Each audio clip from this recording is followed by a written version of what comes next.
ओम शांति। नमस्कार। जय भारत। मैं राकेश मेहरोत्रा, लेखक, प्रयागराज, उत्तर प्रदेश, अपने सभी श्रोता बंधुओं का हृदय से स्वागत व अभिनंदन करता हूँ। आज मैं अपने लेख व कहानियाँ शीर्षक के अंतर्गत एक अन्य लेख प्रस्तुत करने जा रहा हूँ, जिसका कि शीर्षक है प्रेम एक पवित्र बंधन। और आशा करता हूँ कि यह लेख आपकी अपेक्षा के अनुरूप होगा। आप अपना स्नेह, लाइक व सब्सक्राइब के माध्यम से हमें प्रदान कर सकते हैं। जब आप दूसरे के प्रति शर्त रहित सम्मान के भाव से भर जाते हैं, जब आपका सीमित मैं खत्म होकर उस व्यापक मैं में विलीन हो जाता है जहां मैं के बोध का अस्तित्व ही नहीं रहता है, प्रेम तब प्रस्फुटित होता है। प्रेम तब दिखता है जब मन ध्यान में होता है। सम्मान के बिना प्रेम नहीं हो सकता। सम्मान व्यक्ति के अस्तित्व की स्वीकृति है।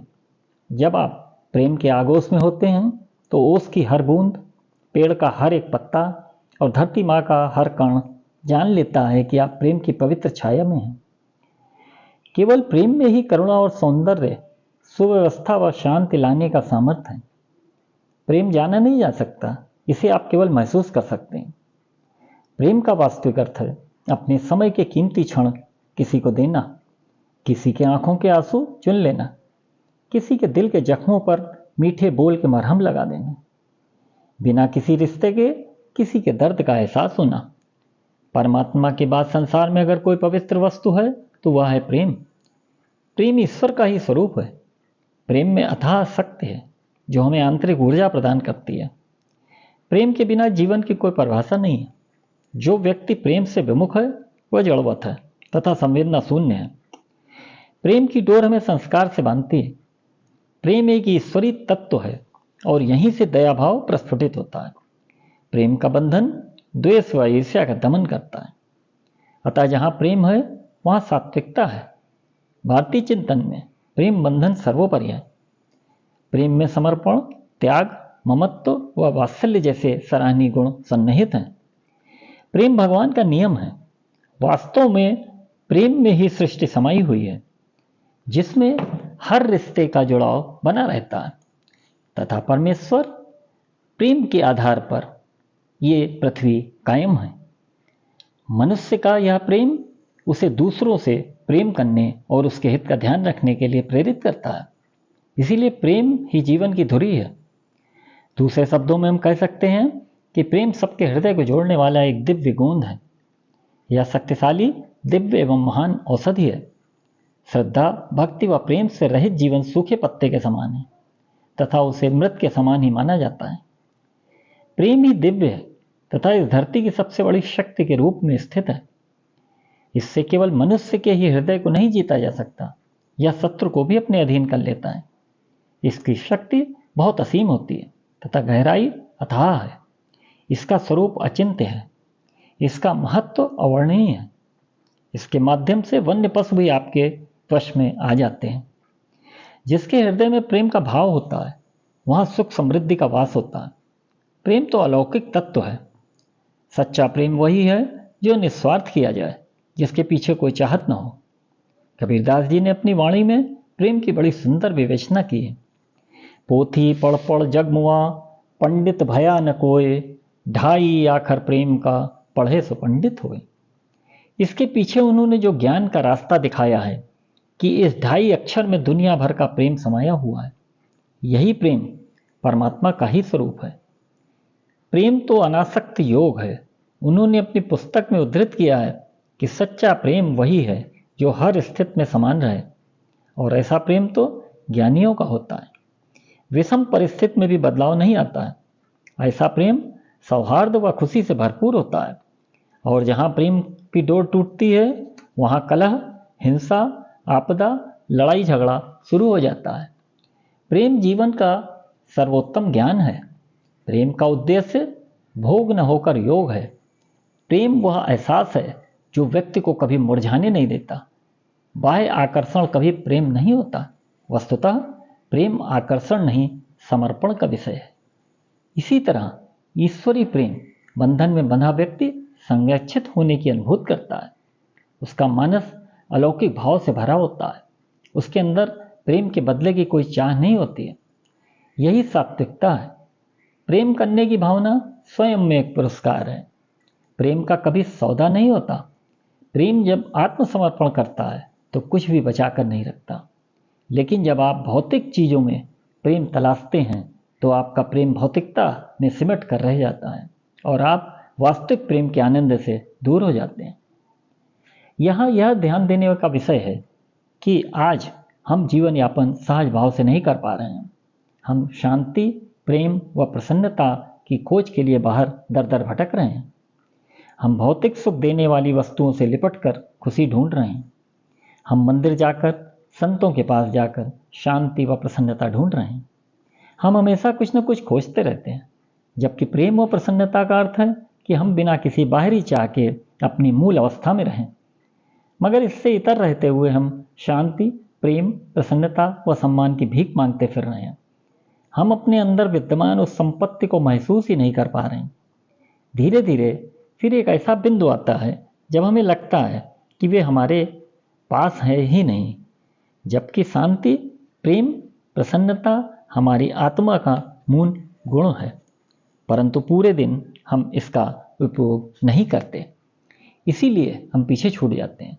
जब भी हम प्रगति करें, स्वयं को सराहें व प्रोत्साहित करें, भले ही वह प्रगति कितनी ही कम क्यों न हो। हम दूसरों को न देखें कि वह कितना आगे बढ़ गया। हमेशा यह अवलोकन करें कि मैं कल कहाँ था, आज कहाँ हूँ और अपनी क्षमता अनुसार आगे आने वाले समय में किस जगह पर रहूँगा। क्योंकि प्रतिदिन अपनी प्रशंसा करने का भी अपना एक अलग महत्व है। चूंकि ब्रह्म ही मनुष्य का उद्गम स्रोत है, ब्रह्म ही सुख व आनंद का स्वरूप है, अतः उस सुख की प्राप्ति की दौड़ में मनुष्य निरंतर लगा रहता है। वही उसे सच्ची शांति मिलती है। अपने मूल की प्राप्ति हेतु सभी जीवों को नम्र बने रहना पड़ता है, साथ ही अपने अहंकार को त्यागना होता है। तभी वह प्रेम भी पा सकता है और सेवा भी कर सकता है। ऐसा भक्ति जब अपने अहम को पूर्णतया नष्ट कर देता है तथा अपनी सभी आकांक्षाओं की तृप्ति को त्याग कर पूर्णतया अपने को समर्पित कर देता है, तब उसके अंतःकरण में एक परम प्रेम का उदय होता है तथा प्रभु के वियोग में वह तड़पता रहता है। फिर वह रीतियों, औपचारिकताओं व सिद्धांतों का दास नहीं होता है, न ही सामाजिक नियमों में बंधता है। वह धीरे धीरे बाह्य प्रदर्शन से भी दूरी रखने लगता है। अब उसके एहसास होने लगता है कि प्रेम भोजन, पानी, प्रकाश व हवा से भी ज़्यादा महत्वपूर्ण है। भाग्यशाली भक्त अपने अंदर इस मधुर प्रेम का निरंतर अनुभव करता रहता है। ऐसे पिपासु भक्त के अंदर दिव्य प्रेम की ज्वाला हमेशा प्रज्वलित रहती है। उसे अन्न जल तक की चिंता नहीं रहती है। प्रभु के वियोग में वह अश्रुपूरित नेत्रों से तड़पता रहता है। वास्तव में सच्चा प्रेम निरंतर नमन का ही एक स्वरूप है। मन शब्द का उल्टा नम होता है, अर्थात मन पर अधिकार करना है तो हमें नम बनकर नमन करना होगा। तभी सेवा भावना अंदर उत्पन्न होने लगेगी और हम सेवाभावी बनकर आत्मीयता को अपने अंदर अंकुरित होते हुए अनुभव करने लगते हैं। यहीं से अखंड प्रेम उदित होता है। प्रेम स्वतः ही आत्मस्वरूप व आत्मभाव से बंधा होता है। सच्चे प्रेम में आत्मा का निवास होता है तथा प्रेम आत्मा का परम तत्व है।